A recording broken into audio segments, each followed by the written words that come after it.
Elizabeth Axbridge stands at the garden gate, the morning mist clinging to the hedges like a pale shawl. She breathes in the cool air and tastes green leaves and wet earth. The estate behind her, Axbridge House, lies quiet and pale in the dawn. Her fingers curl around the ironwork, as if it were the last solid thing she owns. She does not like the word last, but she keeps it anyway. A week ago she would have laughed at such seriousness. Now the letters sit on her dressing table like small accusations. Her father's death was sudden, a fainting spell and a week of fever. The lawyers speak of debts and settlements and obligations that smell of ink and ledgers. Elizabeth reads the phrases and feels her chest tighten. She intends to save the estate. She means to do it without another man's control. The idea both terrifies and steadies her. Axbridge House belonged to her family for generations. If she loses it, she loses the only place that remembers her mother's laugh. She will not let that happen. Across the gravel drive, a carriage rattles. The Ashfords have arrived for the season. Mrs. Ashford favours high laughter and low bonnets. Her son, Mr. Charles Ashford, wears a smile trained to fit every room. He has eyes that take everything in and return it polished. Charles says, "You look well," as if announcing a verdict. His tone suggests he already knows her answer. He tips his hat and surveys the house. Elizabeth notices his gloves are immaculate, his boots unmarred by mud. He will be useful to the creditors, she thinks. He will not be useful to her soul. Inside, her sister Lydia moves like a small, bright thing, humming while she arranges flowers. Lydia is lighter in consequence than Elizabeth. She sees the world as a series of pretty things. She does not understand ledgers. She does not have to. Elizabeth loves her for that. Lydia says, "Be practical," Lydia says, pressing a camellia into a glass jar. Her voice is soft as cloth. "You might accept Mr. Ashford's offer, Lizzie. Pride does not pay the gardener." Lydia's hands are damp with water. Elizabeth laughs, the sound brittle. Elizabeth says, "Practical and proud rarely walk the same road, Lydia," Elizabeth says. She lets the word pride stand between them like a small, sharp coin. She does not tell Lydia about the resolve that grows in her each night when the house creaks and the wind sounds like old voices. Word travels fast in their county. The vicar drops by and leaves with his hat crooked. The housekeeper speaks in whispers. The gardener straightens his back and says nothing at all. Each person's glance is measured, like scales. Elizabeth learns to read those looks. They add weight to the ledger in her hands. Word comes too that London buzzes with a new figure, Lord Christopher Vale. He has a reputation for collecting failing estates and the art of making them profit. Men of his sort speak of improvements in conservatory glass, of tenants and returns. They wear their successes as a second waistcoat. When local gossip suggests he plans to purchase near Axbridge, Elizabeth feels the sting of a cold future closing. Late that afternoon, she meets Christopher by accident in the village apothecary. He stands in a shaft of sunlight that turns his hair copper at the edges. He is older than she expects, maybe 35, with a face carved by features that rarely smile. He holds an herb book with the same careful fingers he uses for contracts. His voice, when he speaks, has the clipped certainty of a man who keeps accounts. Christopher says, "You are Mrs. Axbridge." He misnames her with a slight bow. He does not insult purposefully. He is testing the water, as men like him do. Elizabeth says, "No, I am Miss Axbridge." She meets his eyes and finds a steady, cool regard. He studies her as if looking for an annotation in the margin. He visits Axbridge House the next day.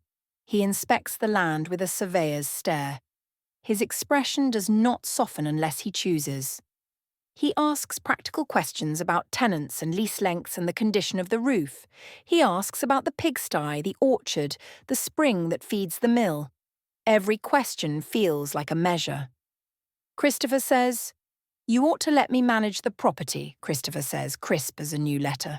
Men with experience secure an estate. They protect it from ruin. He folds his hands as if closing a book. Elizabeth feels the trap in the words. She hears the promise that men like him make, security in exchange for control. Her stomach tightens. She imagines signing papers that turn the house into a commodity he owns. She imagines losing the small kitchen garden where her mother once taught her to press rose petals. Elizabeth says, "I have a steward," Elizabeth says, emphasizing the title as if it were armour. "Mr. Wilkes knows the tenants." Wilkes is willing but old. His loyalty is to those he calls family in a roundabout fashion. He likes to hum into his handkerchief and dress in suits that smell of pipe tobacco and hay. He would not navigate new markets or broker deals. Elizabeth knows that in her spine.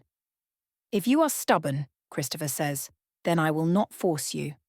But consider the alternative, the estate sold piecemeal, your name filing into the records." He taps the ledger like a metronome. "That would be a shame." Outside the drawing-room window, rain begins like a whispered conversation. The house smells of wet wool and lemon sugar. Elizabeth hears the steadiness in the rain and the steadiness in herself. She intends to learn. That night, she pulls down the trunks in the attic and finds an old ledger with her mother's handwriting. The script curls like ivy. In the margins are notes about seed rotations and small profits from a linen weaver. Her mother knew numbers almost as well as she knew lace. Elizabeth reads until the candle is a pool of heat and the house seems close enough to touch. She decides to go to London to learn more about markets. It is a dangerous step. Women travel under escort and gossip carves quick paths. Yet knowledge is a key. She will not accept the only option offered. She will learn. Lydia frets in a dress she thinks unbecoming of bravery. "You want to go to London alone?" Lydia says. Her voice trembles like a small bell. She imagines a city like a moor, full of men who smell of copper coins. Elizabeth says, "Not alone," Elizabeth says. "I will go with Lady Coppleton and her niece. The world will be less sharp with company." She chooses her companions like one chooses a blade, for its balance and edge. Lady Coppleton is a widow with a keen eye for fabrics and horses. Mr. Ashford announces his intentions in a small, bright party, brandy glasses held high. He mentions investments in a way that suggests inevitability. He smiles toward Elizabeth and says, "You will be secure with me." His smoothness tries to land like a silk ribbon. Elizabeth smiles and replies, "Security from you is a gilded cage." Her words are cool. The room obligingly shifts like a stage curtain. Some guests laugh politely. Mrs. Ashford beams with the pleased certainty of a woman who knows a good marriage when she sees one. Mr. Wilkes clears his throat. Christopher hears the answer at the same time everyone else does. He is nearby, leaning in conversation with a gentleman whose snuff-box is worn. He turns and something like curiosity moves through his face. He is not irritated. He is interested. Their conversation escalates into a wager that is more polite than it is honest. Christopher suggests, in an offhand manner, that he will not buy Axbridge if Elizabeth can prove her capacity to manage profitably. He proposes a test, a season in London to find connections, to negotiate leases, to improve income streams. If she returns with her estate intact and improved, he will withdraw his overtures. Elizabeth finds it almost insulting and oddly electrifying.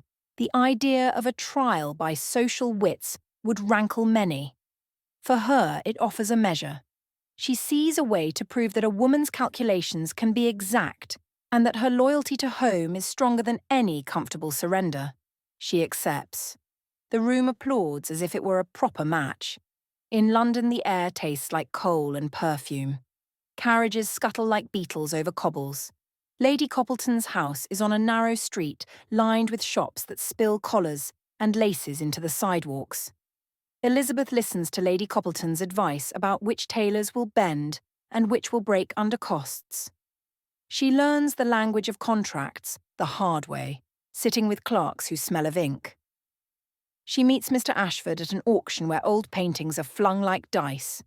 He smiles and bids for pieces he has no intention of keeping. He uses money as a fence around his desires. He says, "You must know how to play the room." He laughs. Elizabeth watches him and chooses other rooms. She visits a linen mill by the Thames and walks among looms. The clack-clack of the machines feels like a heart. She talks to the workers, to the foreman, whose hands are large and kind. She learns about raw flax and the seasons that feed thread. She finds ways to increase profit rhythms by adjusting schedules and negotiating better prices with the brokers in Leadenhall. She keeps a small leather notebook in her reticule where she writes observations like a surgeon notes incisions. Each merchant's phrase, each clerk's cough, goes in lines. She draws diagrams of the mill with an impatient pencil and copies the broker's terms so she can practice bargaining aloud. Sometimes she reads them under the covers, candle heat blotting the page, and speaks the words until they belong to her tongue. In one narrow office, a linen broker named Mr. Fenley assesses her proposal with a tilted head. His office smells of horsehair and tobacco. He questions freight costs and encourages her to find a middleman in Bristol to reduce tariffs. Elizabeth counters with a plan to combine shipments and stagger deliveries with harvest schedules. He finally nods, impressed by her willingness to shoulder logistical inconveniences rather than ask for indulgence. She also learns the theatre of London life. At a small salon, she is introduced to a woman who runs a charitable society for seamstresses. The woman presses Elizabeth's hand and says, "You must think of the many hands that make a town." Elizabeth carries that phrase like a new instrument. She begins to imagine Axbridge not as a solitary island, but as a small network of livelihoods. There are nights, however, when the city feels dangerously clever. She returns to her lodgings with tired feet and the sound of hoofs in her head. Once, a sleight of hand at a gambling table nearly costs her a small sum she cannot afford. She walks away with cheeks warmed by embarrassment and a more cautious step. These humbling errors teach her humility as much as they teach her acumen. A subplot emerges. Lady Coppleton's niece, Agnes Hale, seeks a composer whose music might bring the widow's drawing rooms to life. Agnes believes in small revolutions, in the left hand of the piano, and in melodies that do not strictly obey rules. She is blunt and quick. She confides in Elizabeth that her uncle gambled away a dowry and left her with a reputation to rebuild. She asks for Elizabeth's help in securing a patron. Agnes's small crisis mirrors Elizabeth's greater one. Both women worry about independence. Both know the social world does not readily grant it. Elizabeth helps Agnes meet a patron. Their friendship is practical and full of laughter. Agnes has a way of humming while she hands a teacup. It keeps Elizabeth's hands steady. Agnes's music finds a patron in a modest, unexpected way. At a bookseller's supper, Agnes plays a short, trembling piece that ends in silence. Lord Beaumont, a quiet man who invests in small arts, speaks afterward about the way the notes reminded him of a sister. He offers a minor patronage, enough for a recital and some local engagements. Agnes weeps a little, and Elizabeth feels a warmth like bread fresh from an oven. The recital fills a small assembly room. Agnes plays with a brave intensity, and the applause is more relief than triumph. The notices in the county paper are modest, but the money that follows helps pay for necessary repairs at Axbridge. Agnes's success becomes a practical blessing, an example that talent and thoughtful patrons can change a household's fortunes in small, steady ways. Christopher watches from afar.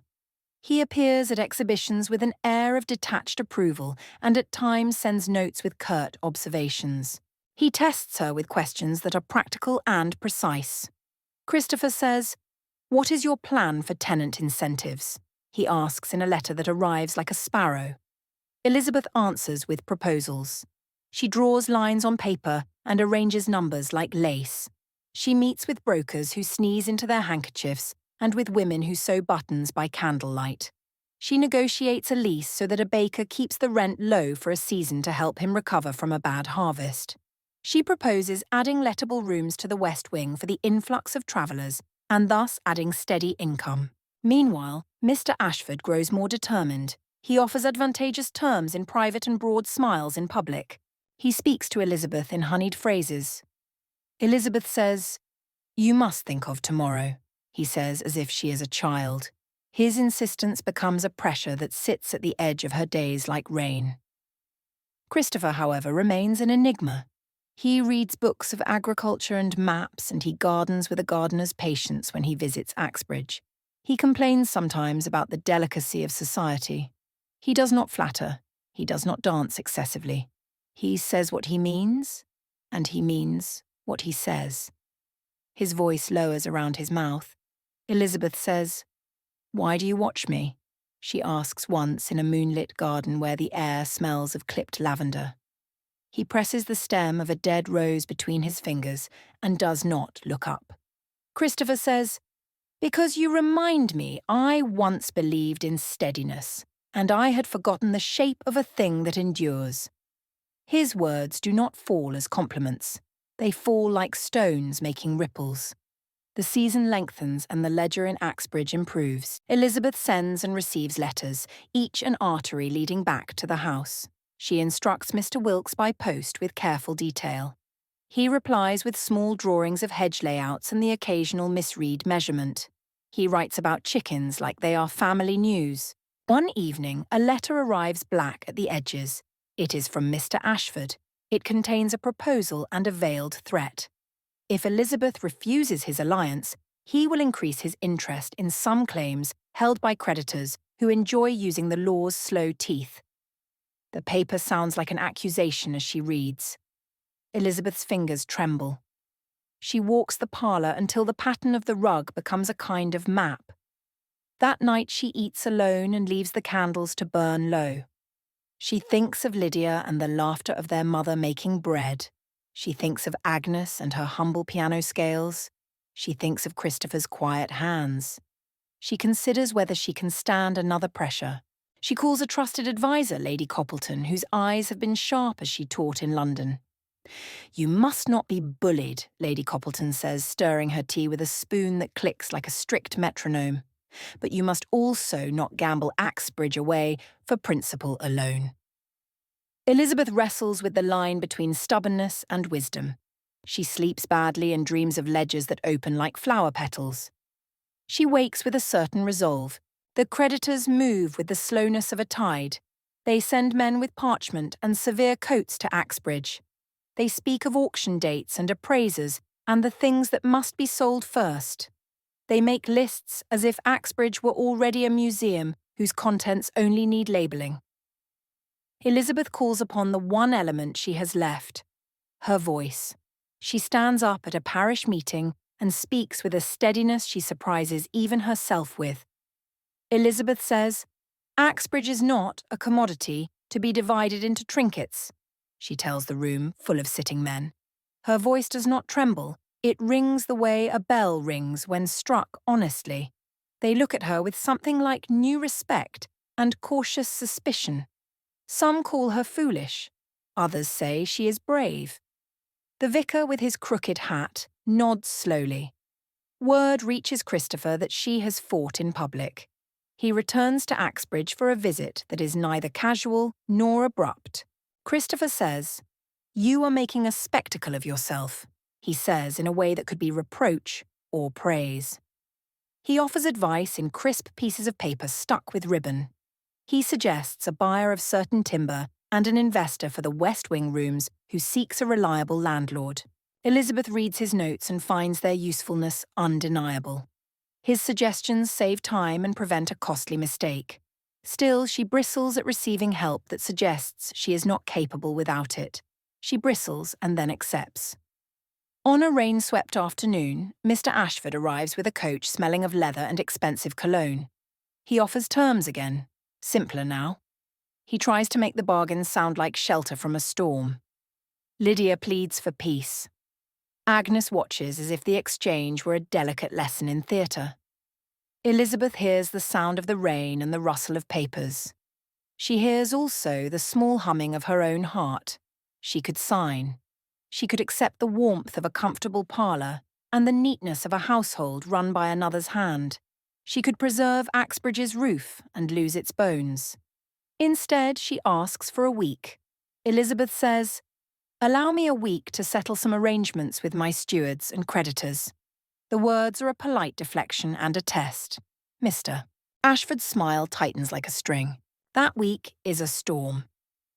Elizabeth runs through meetings and letters and arguments.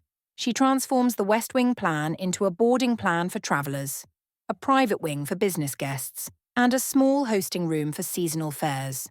She arranges for a local miller to have a standing contract for baking produce into goods that can be sold further afield. She negotiates with a sympathetic merchant in Leadenhall who will take linens at a slight discount for the first 6 months in exchange for exclusivity later. The deal is fragile and requires trust. Elizabeth gives her word, the kind of solemn promise that a woman of her character knows carries weight. On the 7th day, Mr. Ashford receives a formal refusal. Elizabeth returns his smile with a firmness he cannot fold. He bows with a cold courtesy and leaves. The creditors blink. Soon after, a trial in the court system pushes the auction date backward. The legal wheels grind slow. They give her time. Time is a currency Elizabeth spends carefully. Christopher watches the small victories like a man watching seedlings he has planted. He begins to offer help in ways less patronising. He teaches a bit about market cycles and the art of negotiation without triumphalism. He listens when she speaks and offers counterpoints gently, as if playing chess rather than giving orders. At last, a day arrives when Axbridge's accounts show profit in a line that is real and not merely hope. The mill generates a modest but steady return. Tenants pay with newly negotiated terms. The boarding rooms attract a few respectable travellers. The garden produces preserves that sell in town. The housekeeper smiles with something like relief. The servants move with renewed confidence. Elizabeth knows the numbers and understands the small stones that built this foundation. She has charted the income and balanced the ledgers with scrupulous care. Christopher says, "I will step aside. You have proven something not many believe a woman can prove." His voice is almost unreadable. Around the room, some breathes exhale in relief. Elizabeth hears a warmth at her ribs that is not solely financial.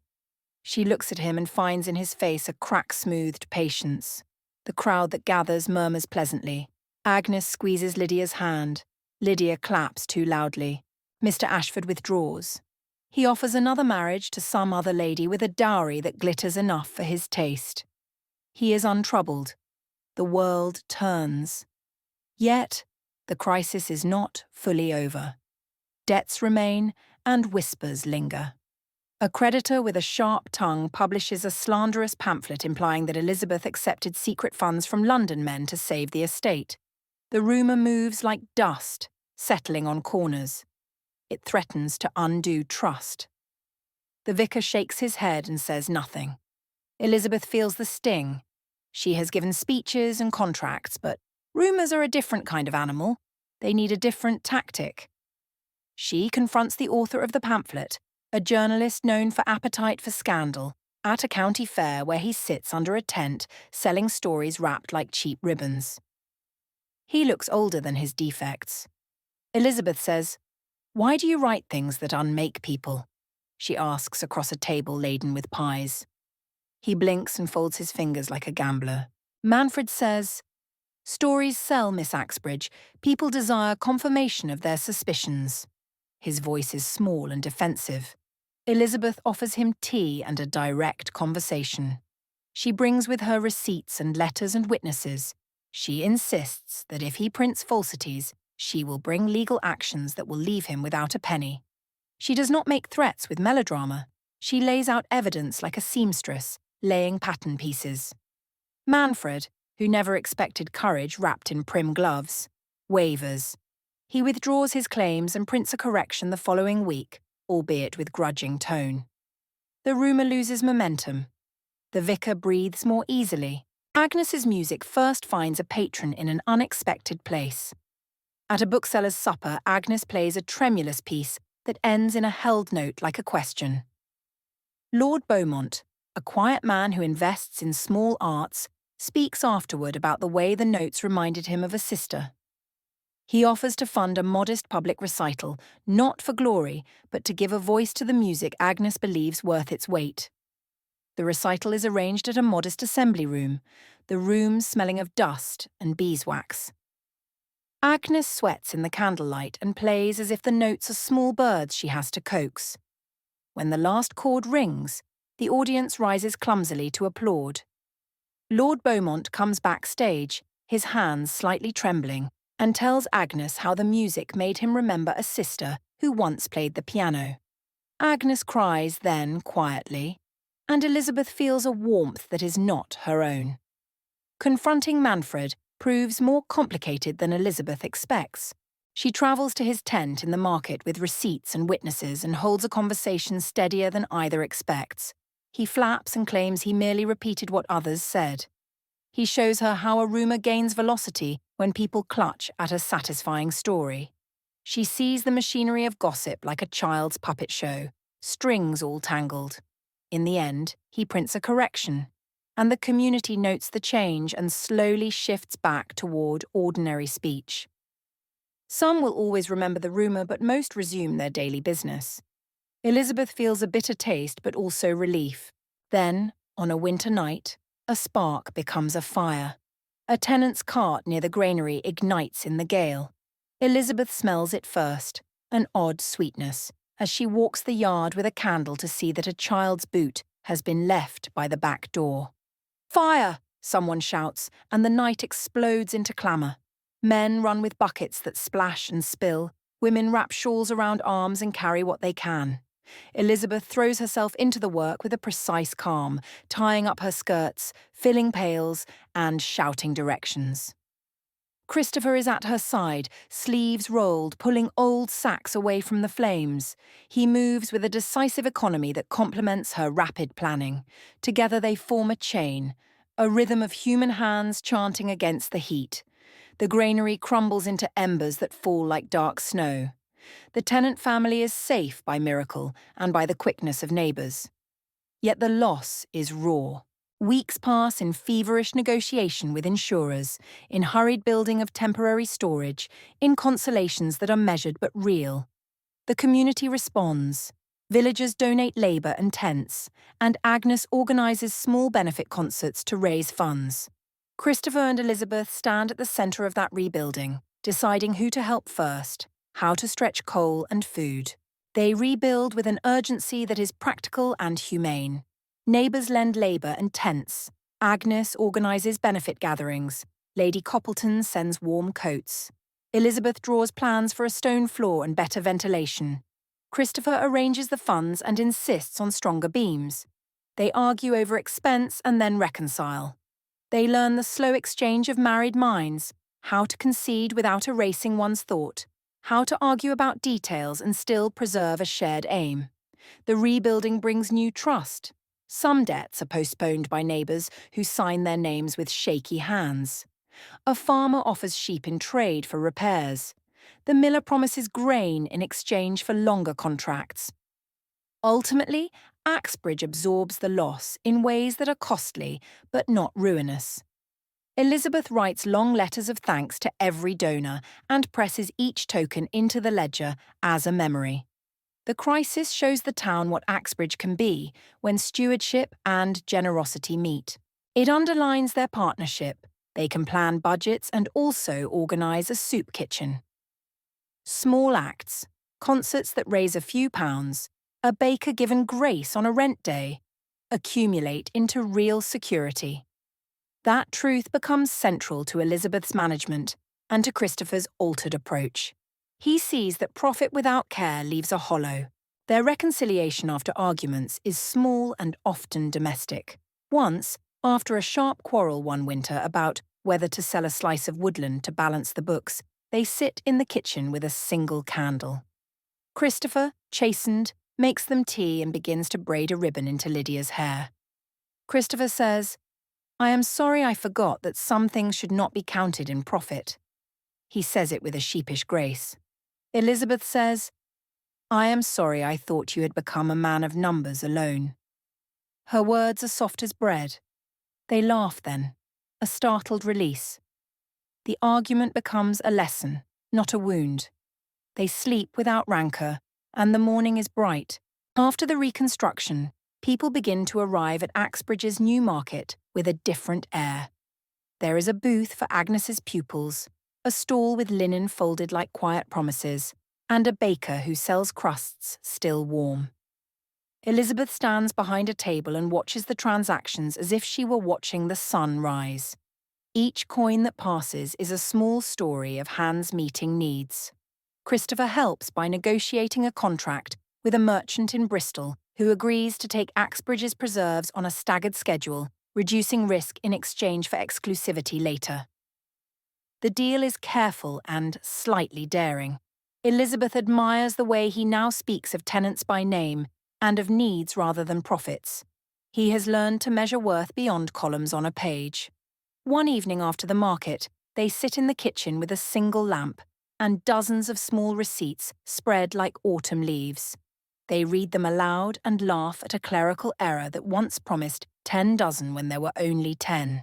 They talk about what they will teach the apprentices that spring: record keeping that remembers people, baking that surprises, music that mends.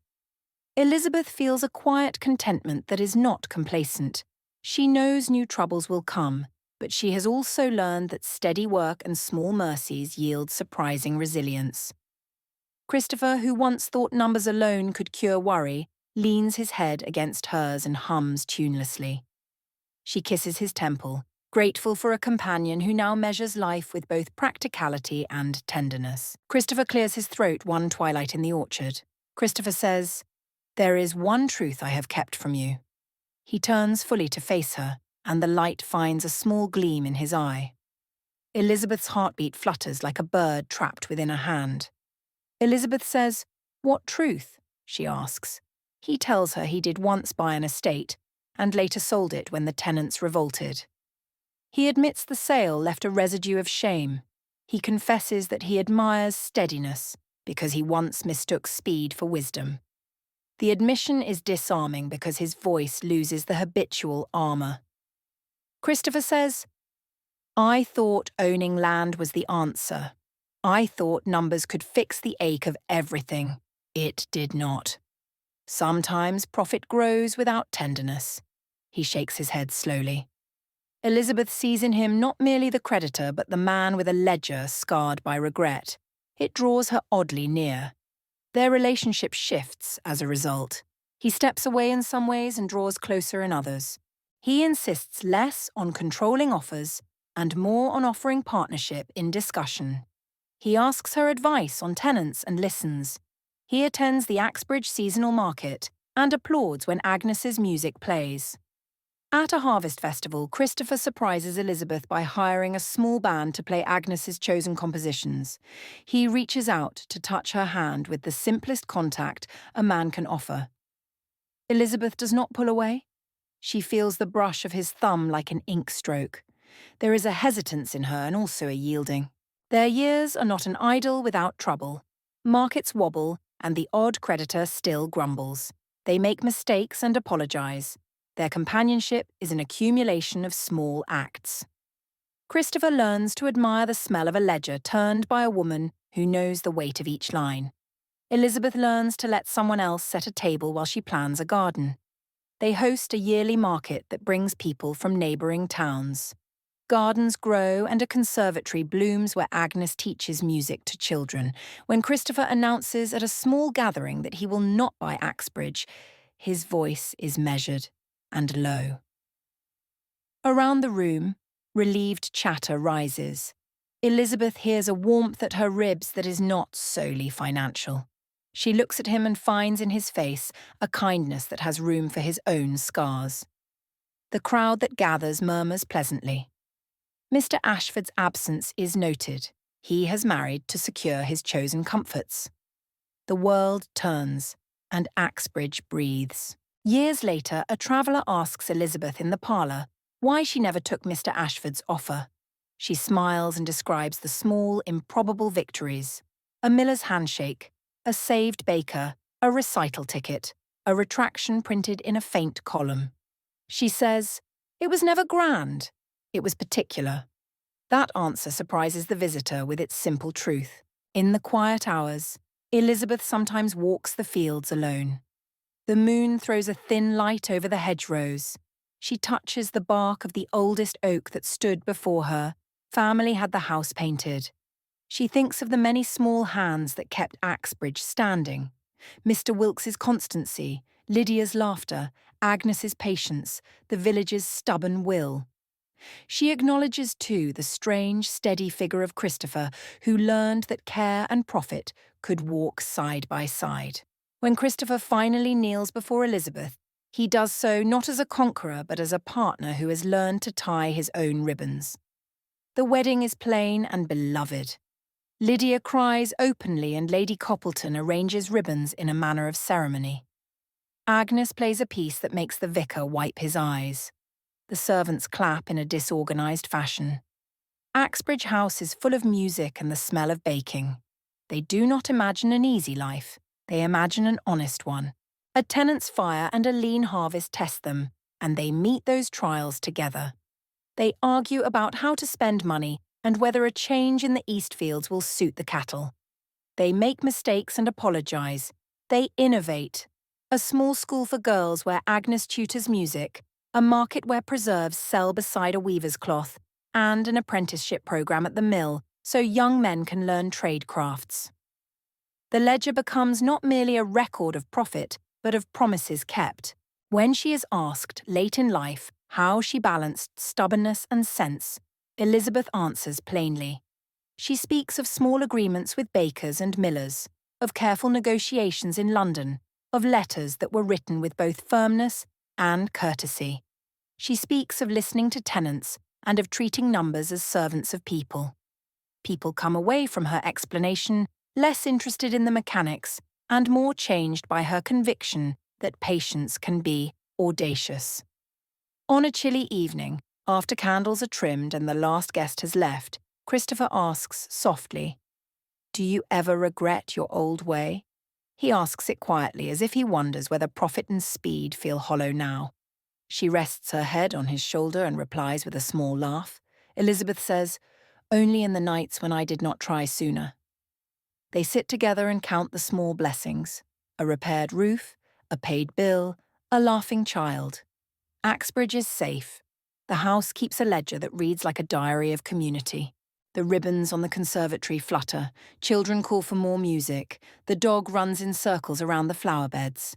Elizabeth hears the sound of a piano and remembers the day she first walked to London. She feels grateful for the city and for the small victories that led back to this field. In the end, she does not lose her independence to anyone. She accepts a companion who shares rather than seizes. Her estate remains her charge, and the house keeps its heart. She learns that love can come as careful as numbers and as wild as music. When she dies some years hence, the village gathers and remembers her hands and ledger with equal tenderness. Christopher holds her hand as the final sun leans beyond the hills.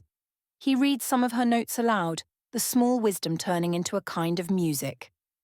Axbridge remains a living place that remembers new laughter. The ledger is closed with a neat, final entry. The house remembers her voice as long as bricks hold rain.